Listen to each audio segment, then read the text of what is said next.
परेभ्यः परपादुकाभ्यः आचार्य सिद्धेश्वर पादुकाभ्यो नमो नमः श्री गुरु पादुकाभ्यः नमो नमः श्री गुरु पादुकाभ्यः गुरूणां च गुरुं वन्दे रामलालं महाप्रभुं सद्गुरुं च मनं नित्यं प्रार्थये योगसिद्धये। ॐ यो ब्रह्माणं विदधाति पूर्वं यो वै वेदांश्च प्रणोति तस्मै तं हदेव आत्मबुद्धिप्रकाशं मुमुक्षुर्वै शरणमहं प्रपद्ये। ॐ शांति शांति शांति।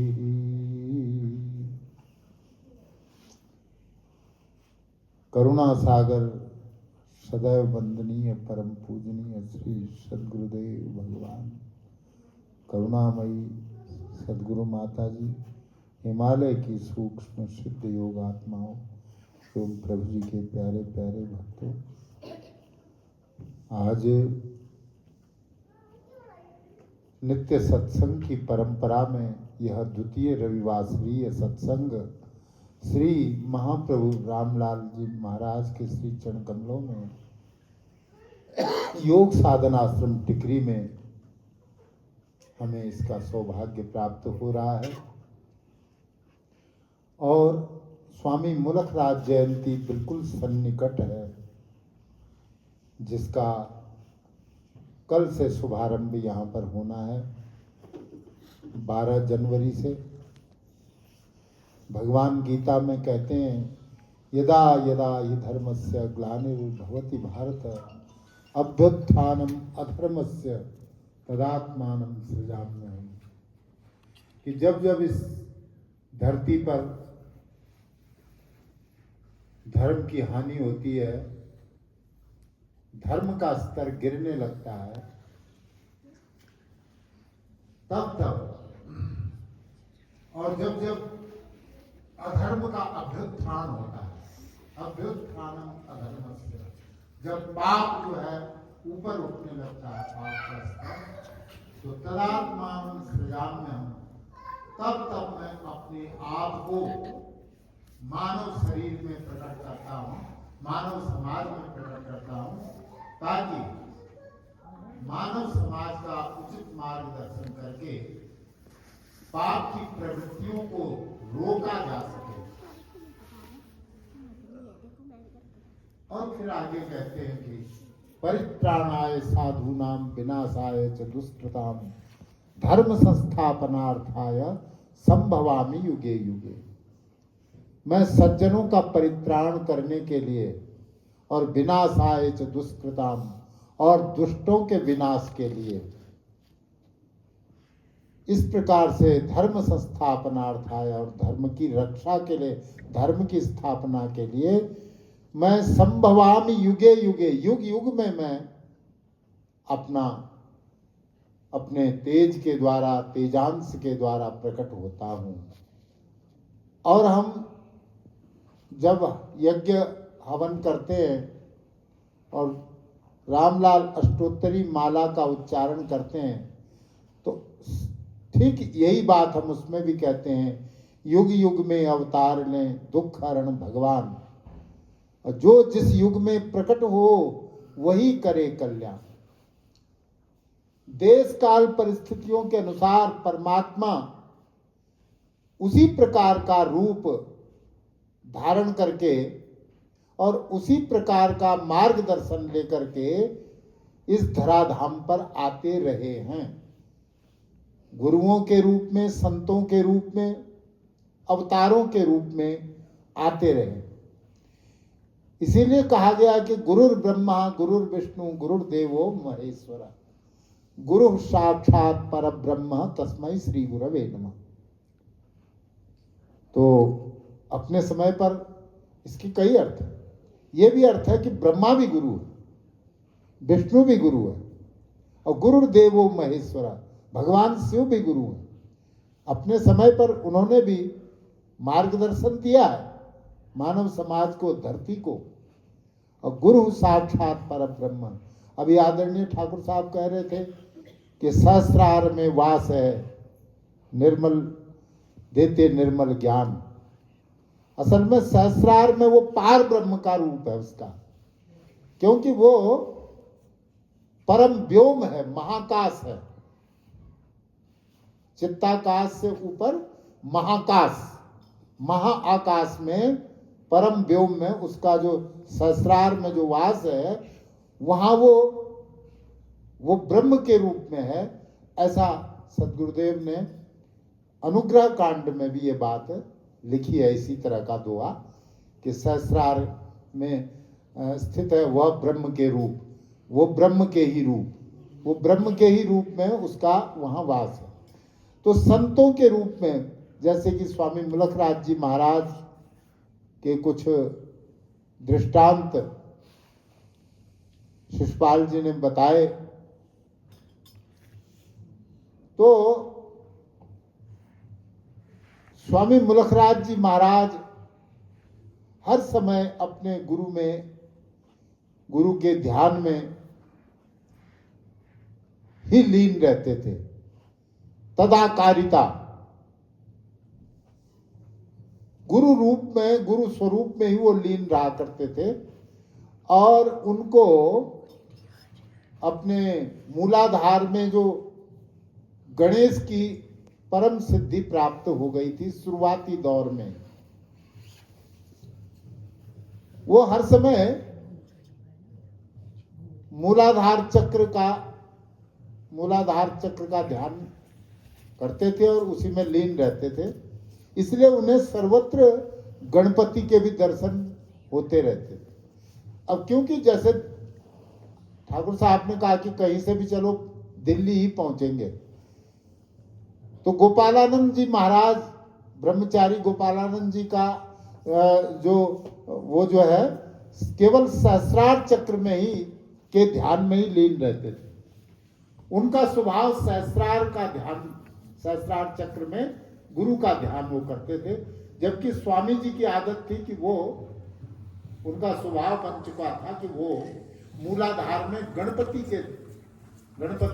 का रूप वो हर समय देखते रहते थे। एक बार क्या हुआ कि एक सांड आ रहा था, वो अपनी दुकान में बैठे थे, एक सांड आ रहा था, सांड, और वो खरबूजा पड़ा था वहां पर, तो वो उस खरबूजे को खाने लगा उस सांड, और स्वामी जी कूद पड़े अपने काउंटर से सड़क में और उससे छीनने लगे उसका, ये मेरे गणेश को खा रहा है, ये मेरे गणेश को खा रहा है, ये मेरे गणेश को खा रहा है। और उस सांड को जो उससे गुत्थम गुत्था करके उसको छीनने लगे बुरी तरह। तो 2-4 जो दुकानदार थे वो हंसने लगे, इस लाला को जो है गणेश ही नजर आता रहता है आते पर। वो टूट पड़े ना उसमें, उस सांड पर, ये मेरे गणेश को खा रहा, मैं नहीं खाने दूंगा इसे।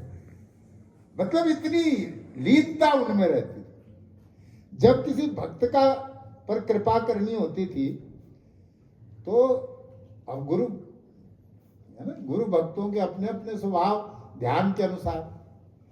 जब गोपालानंद जी से कोई प्रार्थना करता था कि मेरा ये काम हो जाए, जैसे एक बार वहाँ अपने उसमें लाहौर में एक बहुत ही, जिसको सब डॉक्टरों ने जवाब दे दिया और कहा कि अब ये अंतिम समय है, वहाँ तब गोपालानंद जी के पास सुन करके कि वहाँ एक योगी रहता है, गोपालानंद जी संचालक थे वहाँ के, वहाँ पर लाए कि महाराज अब आपके चरणों में, ये आपसे ही दीक्षित है, अब इसकी रक्षा, अब कोई और दर नहीं। गोपालानंद जी चुप रहे कुछ, फिर उन्होंने कहा भाई देखो, बहुत रोने लगे उसके रिश्तेदार, बोले देखो भाई, इसका इलाज तो प्रभु जी ही कर सकते हैं। हाँ, ये है। फिर उन्होंने सहस्त्रार में ध्यान किया कि प्रभु जी जब तक मैं ऋषिकेश आपका दर्शन करके वापस न लौटूं, बस ये बना रहे। फिर उन्होंने मतलब सहस्त्रार में जाकर के पहले प्रभु जी का ध्यान किया, प्रभु जी को प्रणाम किया और उनसे प्रार्थना की कि जब तक आपके पास में नहीं आ जाता और आपसे मिलकर वापस नहीं पहुंच जाता, ये बना रहे। तो फिर गोपालानंद जी ने कहा भाई मैं ऋषिकेश जाऊंगा और प्रभु जी से इसका इलाज पूछकर तब आऊंगा। बोले जी ये तो मर जाएगा, आप कुछ ही कदम जाएंगे तो चला जाएगा, इसके जीने का कोई लक्षण दिखाई नहीं दे। बोले भाई जब मैंने कह दिया ना कि जब तक मैं वापस नहीं आऊंगा इसको कुछ नहीं होगा, अब इतना जब मैंने कह दिया तो भरोसा रखो। तो उसके बाद गोपालानंद चल पड़े, पहुंचे ऋषिकेश और प्रभु जी को साष्टांग दंडवत प्रणाम करके बैठे। कैसे आना हुआ गोपालानंद बिना सूचना के? बोले जी ऐसे ऐसे। अरे तुम किस किस का भार उठाते रहोगे? दुनिया में लाखों लोग हैं जो दीन दुखी हैं, किस किस का दुख दूर करते फिरोगे, किस किस का ठेका लेते फिरोगे? बोले अब प्रभु जी वो आपका बच्चा है और आप पर ही आशा है, जब मैं आ गया हूं अब आप कुछ करिए उसके लिए। बोले अच्छा ठीक है जा। बोले प्रभु जी कुछ आप? बोले बस ठीक है तू जा, तो तुझे खाता पीता हंसता खेलता मिलेगा वहां।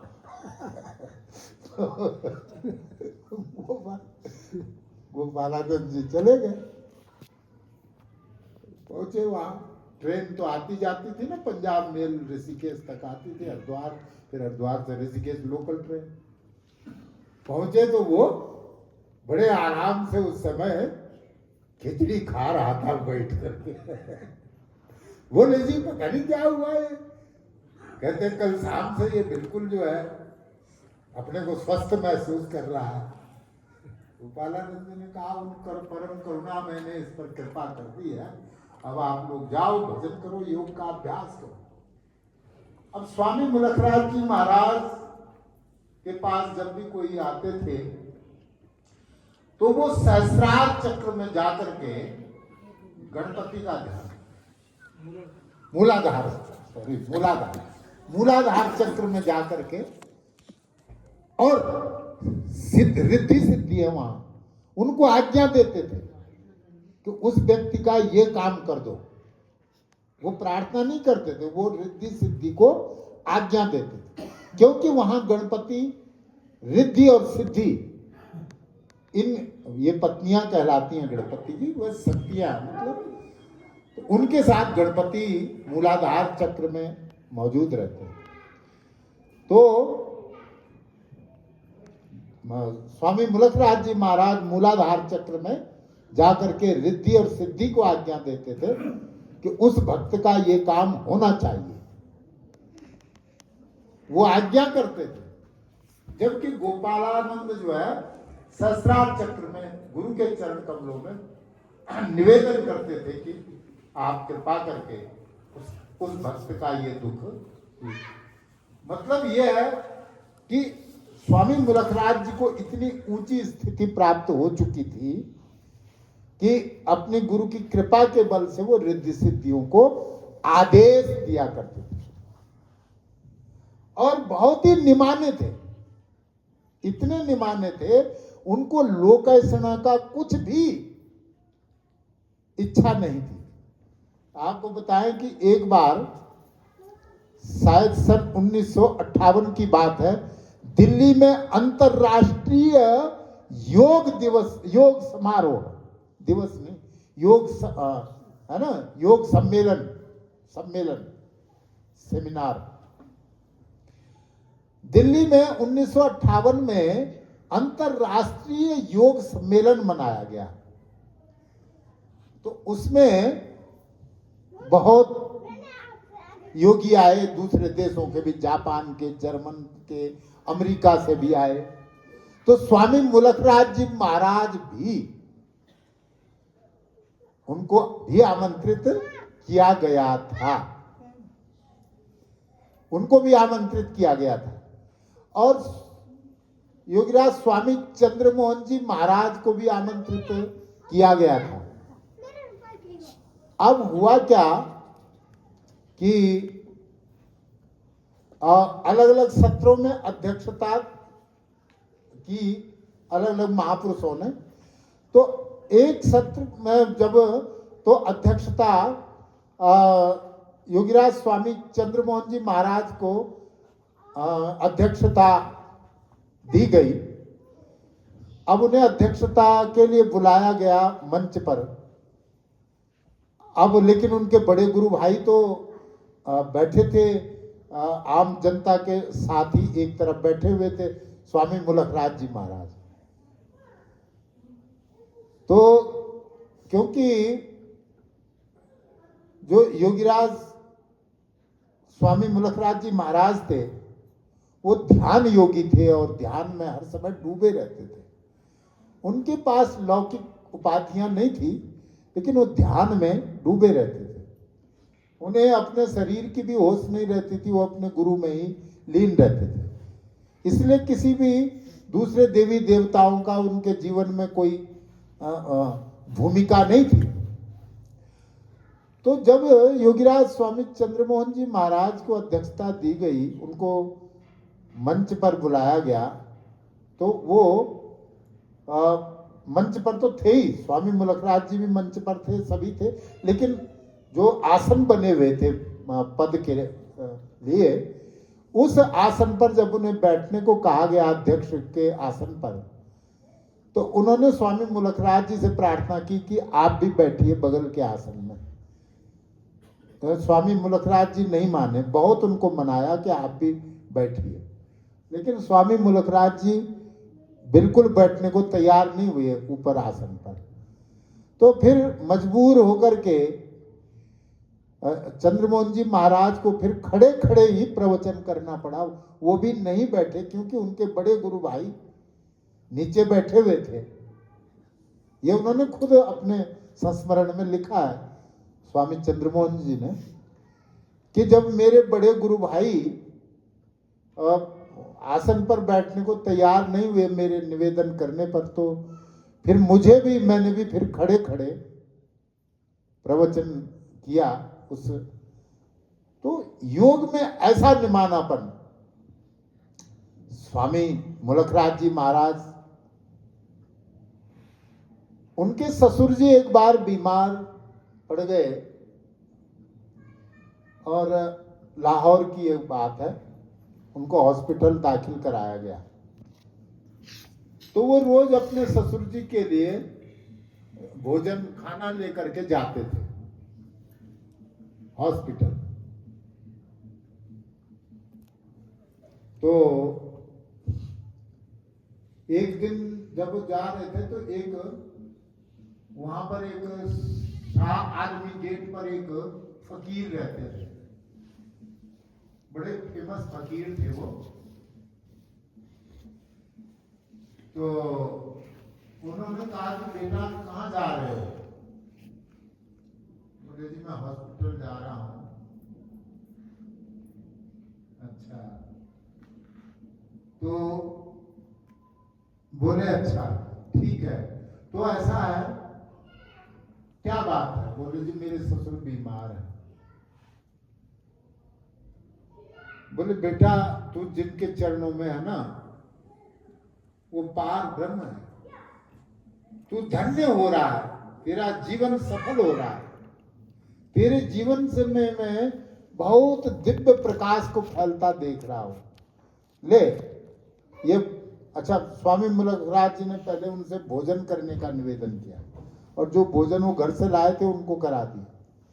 अच्छा, फिर बाबा जी ने कहा, फकीर ने, लो अपने सिर का एक बाल तोड़ा, ये बाल उनके पल्ले में बांध देना अपने ससुर के, बस सब ठीक हो जाएगा। फिर वो बाल उन्होंने ले लिया और वहां हॉस्पिटल में अपने ससुर के पल्ले में वो बाल बांध दिया। वो तो फकीर की लीला, अब भगवान ही जाने भगवान की लीला किस रूप में वो मिल जाते हैं। खैर वो उनके ससुर बाद में स्वस्थ हो गए थे।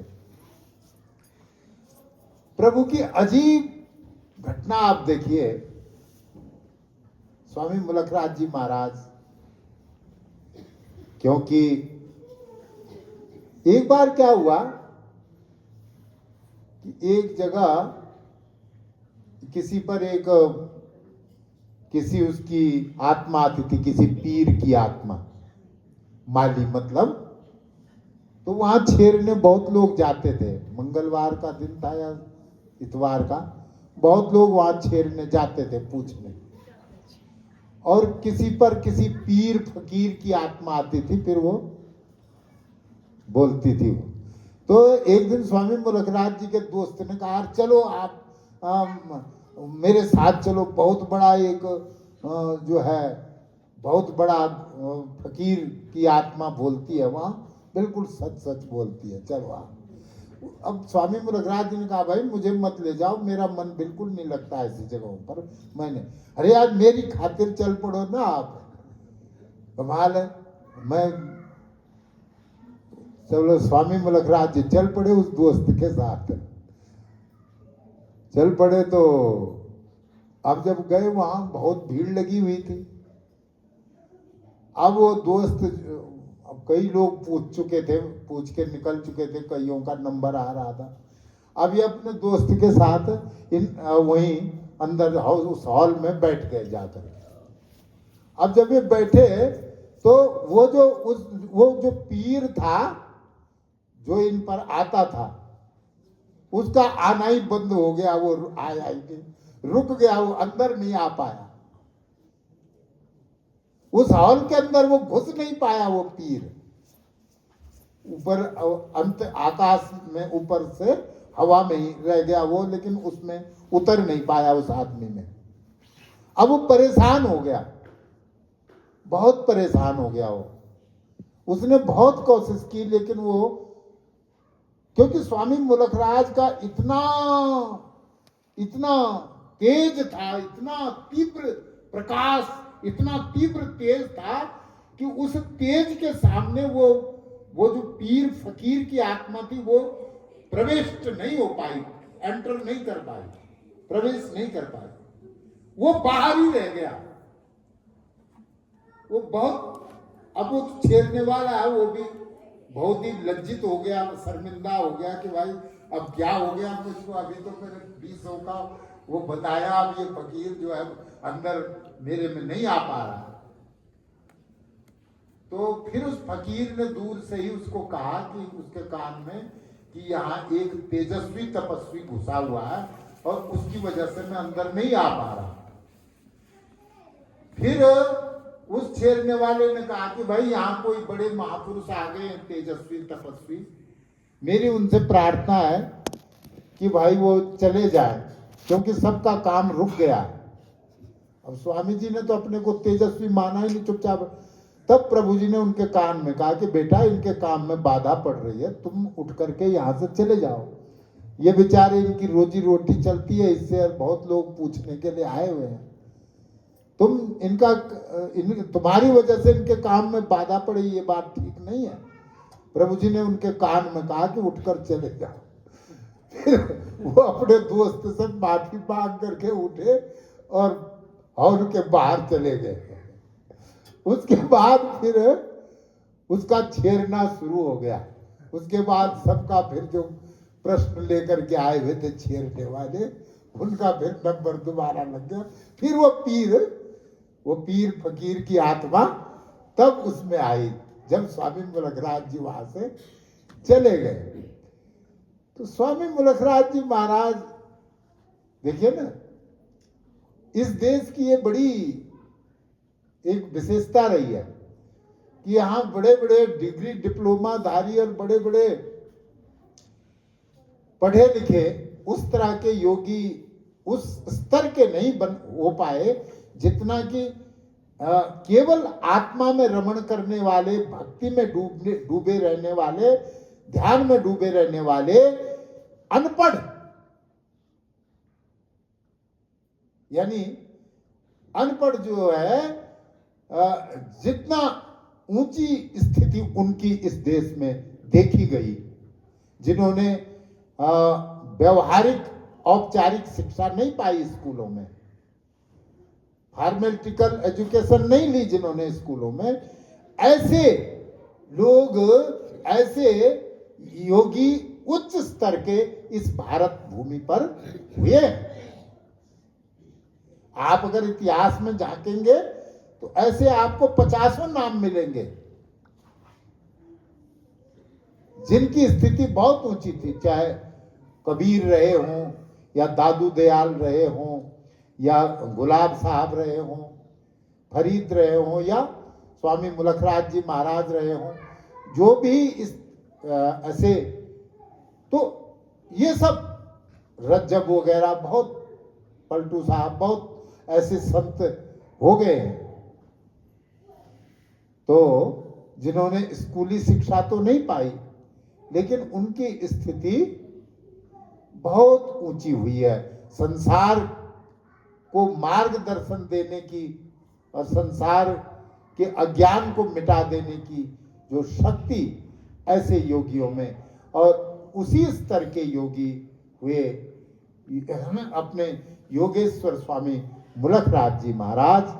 तो उनकी पावन जयंती के प्रारंभिक उसमें मैं उनके चरण कमलों में कोटि कोटि प्रणाम करता हुआ, जगत का कल्याण हो इसकी कामना करता हुआ अपनी वाणी को विराम देता हूँ। ओम शांति शांति शांति। हमको आदरणीय प्रिंसिपल महोदय से बहुत ही सुंदर अलौकिक बातें श्रवण करने का अवसर प्राप्त हुआ। और देखो, उस फकीर को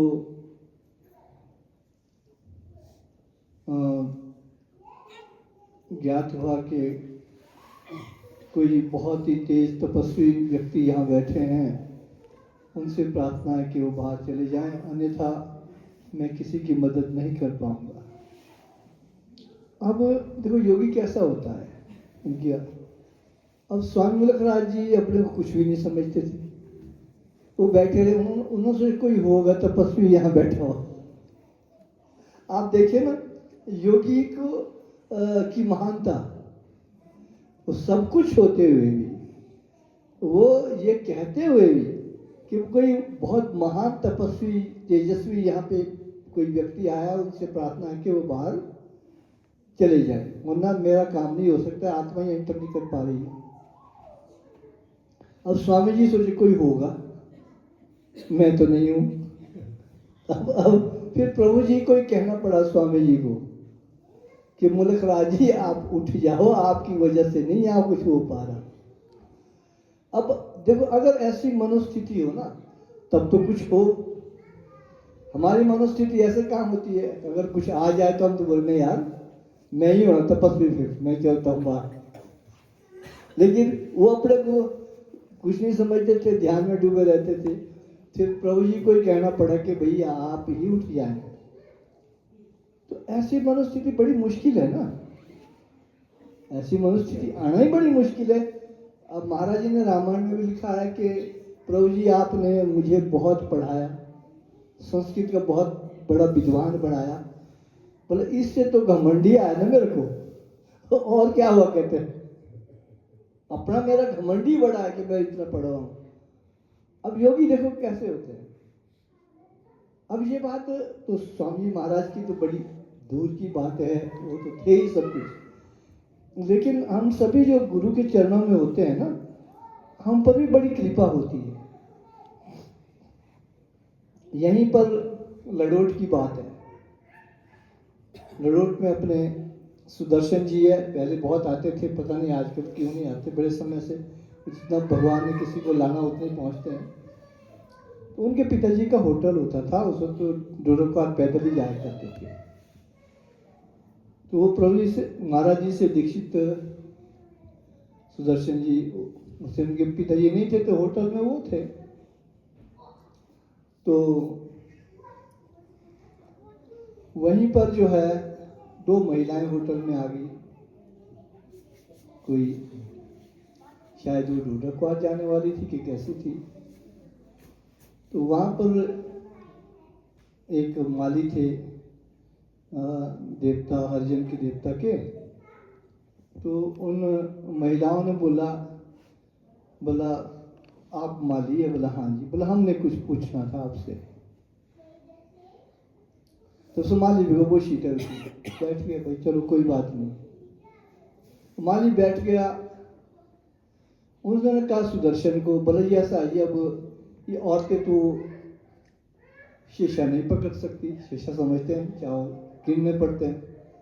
बोला आप आ जाओ। तो वो शीशा उनके पास दिया, वो बैठ गया चेयर में। अब चेयर में बैठे तो देवता आ ही नहीं रहा है। अब सब फंस गए। दो बोले कि बोले यार आधा घंटा हो गया, यानी वो देवता प्रवेश ही नहीं कर पा रहा है। फिर वो जो माली था वो कहता सुदर्शन जी को, बोला आप योगी हैं? बोला हाँ। बोला ऐसा करो जी, आप बाहर चले जाओ। यही की बात है लड़ोड़ की। बोले कि उम्र देवता नहीं आ रहा है तो क्या करेंगे? इतना चलो अगर नो तो पता के डाल तो पता डाल दिया सिर मुश्किल हो रही थी। बोला यार, फिर वो बेचारे दरवाजे के पास भी गया, बात तू नहीं उठा तो बस वो दरवाजे पे पहुंचना वो शुरू हो गया माली।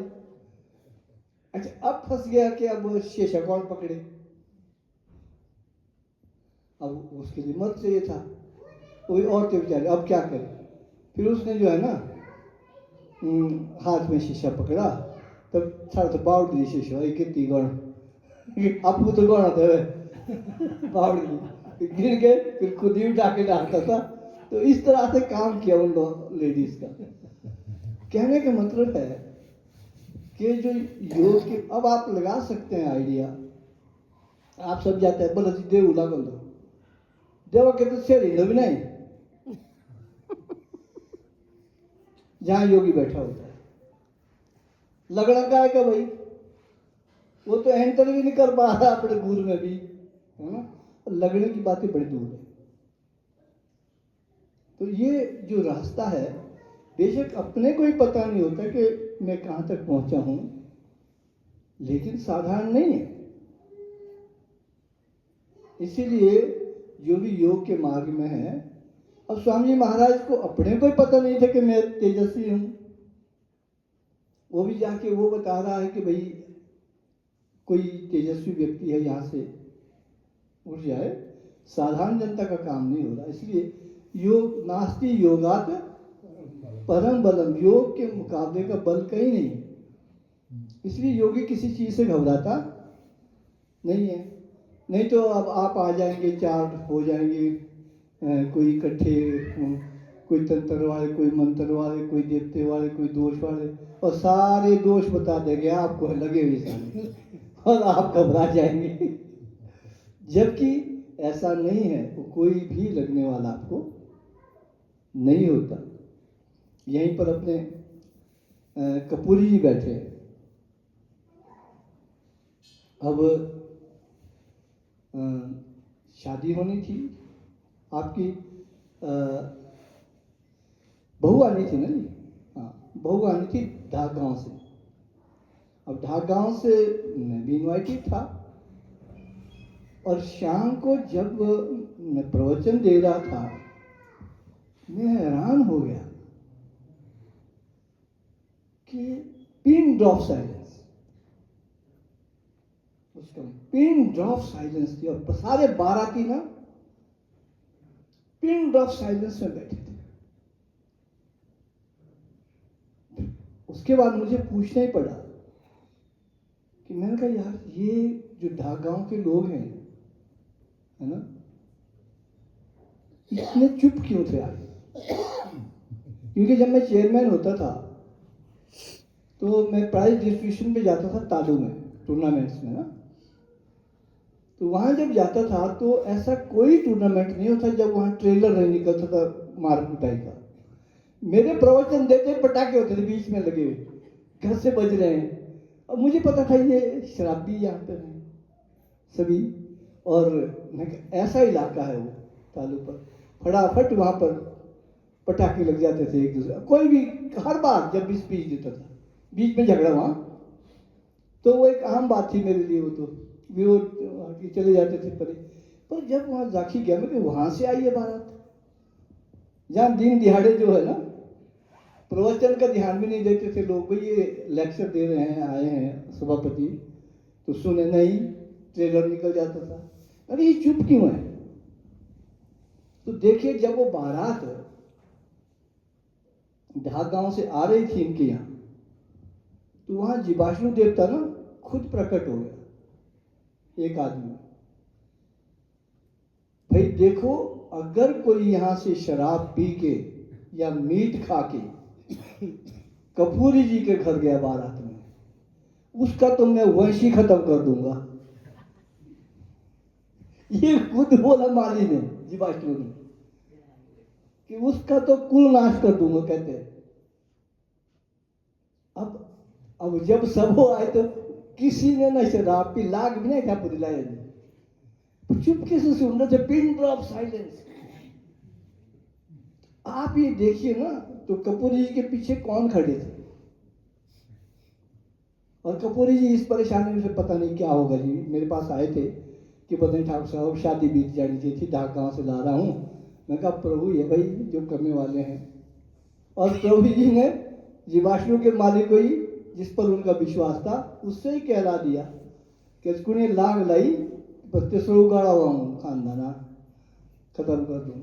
तो शाम को बड़े शांति से, मैं खुद हैरान हुआ। फिर इन्होंने बात बताई कि पार देवते ने बोल रखा है इनको, बोले जब बारात आ रही थी तो देवते ने कहते कि तुम्हारा वंश खत्म कर दूंगा अगर तुम वहां इस तरह से जाएंगे। तो कहने का मतलब है प्रभु जी का देवताओं को भी खौफ है। आपको जीवाश्म कैसे लगेगा भाई, वो तो बारातियों को बोल रहा है कि तुम अगर इस तरह से वहां गए तो शायद मैं न खत्म हो जाऊं, इसलिए मुझे बचाओ, तुमने अगर मेरे को बचा रहा है तो पार मत जाओ, नहीं तो मैं तुमको न बचने दूंगा। ये एक सिद्ध करता के नास्ति योगात परम बलम। तो इसलिए हमारे पास भी आते हैं, बोले जी वो देवता लगा, भाई कुछ नहीं लगता आपको, आप निश्चिंत रहे, जो प्रभु पे विश्वास रखेगा उसको कुछ भी नहीं होने वाला है। तो अब हम जो हैं प्रार्थना करेंगे कल्पना शर्मा जी से, ये अपना